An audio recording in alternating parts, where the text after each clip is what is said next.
Bonjour à tous, bonjour à toutes. C'est Paul Dame pour vous présenter aujourd'hui encore un nouveau sabbat en sucette. Et aujourd'hui, je me suis demandé qu'est-ce qui faisait du langage humain quelque chose de particulier, puisque quand on y pense, probablement d'autres animaux parlent, même si c'est pas le langage complexe que nous avons nous, êtres humains. Peut-être est-ce que comment dire, le principe de langage est relié à des facteurs que nous ne pensons pas, auxquels nous ne pensons pas. Peut-être est-ce que il faudrait se pencher dessus. Peut-être est-ce que ça a des intérêts plus que l'on ne pourrait le croire. Par exemple, peut-être que avec des connaissances plus poussées sur le langage, nous pourrions aider des personnes atteintes d'aphasie ou de troubles du langage autre. Bon, aphasie, c'est pas particulièrement des troubles de langage, mais ça peut y contribuer à produire les troubles en question. Donc, tout d'abord, je me suis dit que peut-être est-ce que le cerveau a un rôle à jouer dans le langage. C'est une évidence pour chacun de nous. Donc, tout d'abord, l'aire du cerveau qui est utilisé pour le langage s'appelle l'aire de Broca. Nous pouvons imaginer par exemple d'observer ce problème d'air de Broca chez diverses personnes.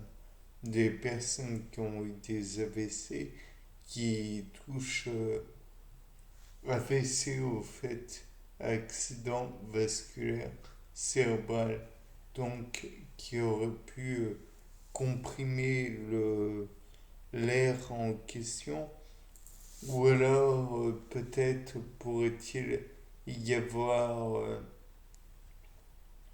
d'autres problèmes tels que, je ne sais pas, une séparation de l'aire de Broca en question avec le restant du cerveau.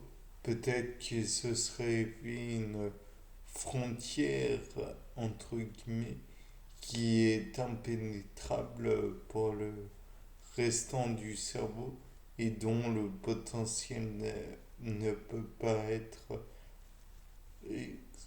exploité. Peut-être que si on refait bon nombre de fois ce, des exercices de phonétisation, on pourrait aussi avoir la possibilité de réutiliser ce, cette aire de Broca. Dans tous les cas de figure, on peut l'observer, je présume, avec des IRM fonctionnels.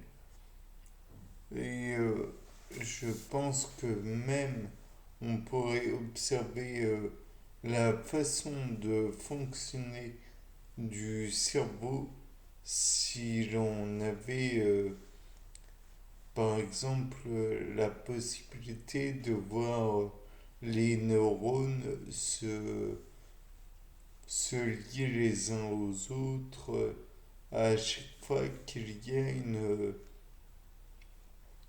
a un apprentissage. Et vous voyez venir le problème, c'est que l'apprentissage n'est pas donné à tout le monde.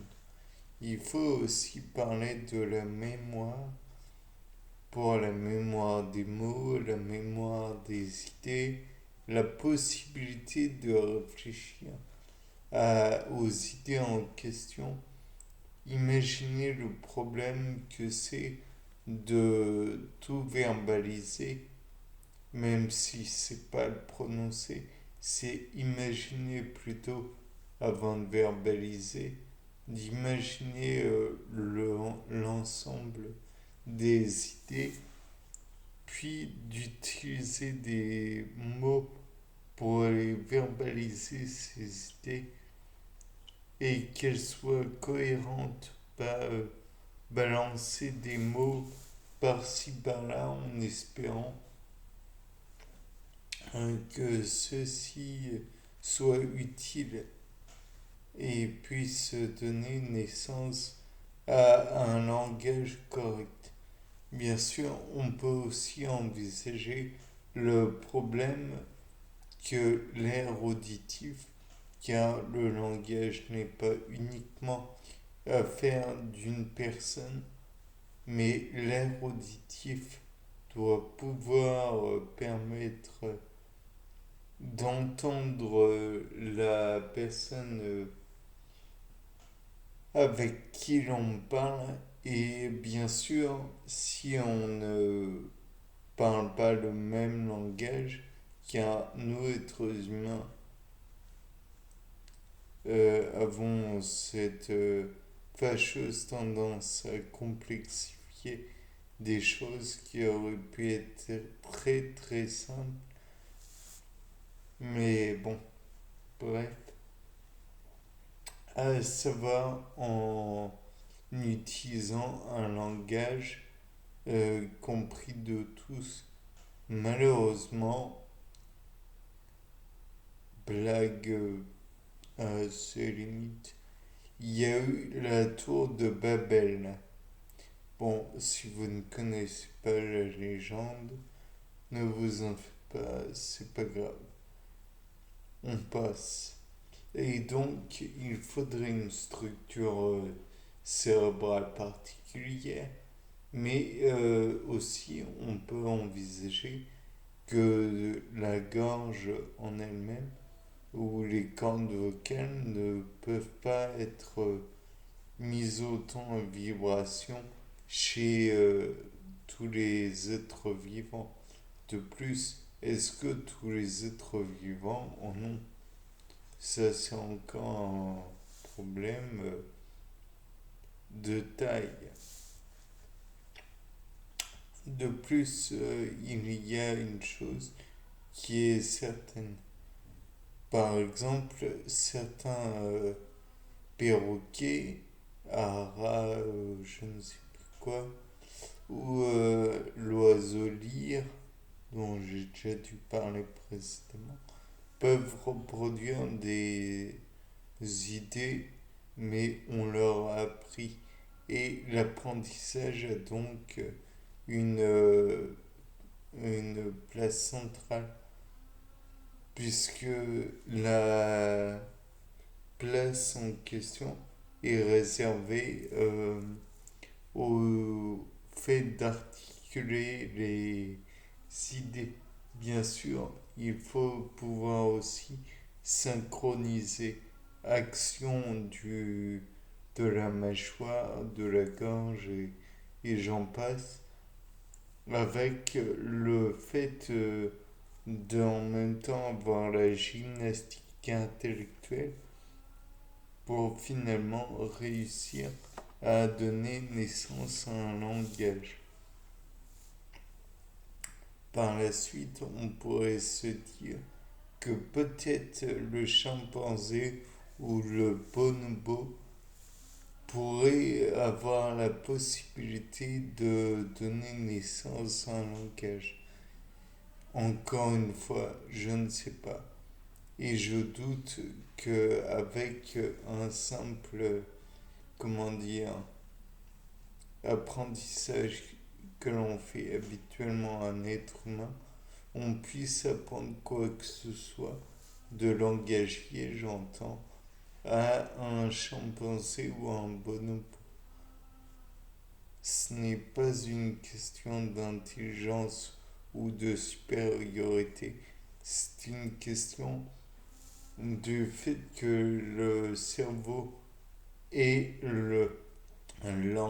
l'apprentissage en lui-même ne sont pas adaptés. Bien, c'était pas le dame pour un nouveau sapin en sucette.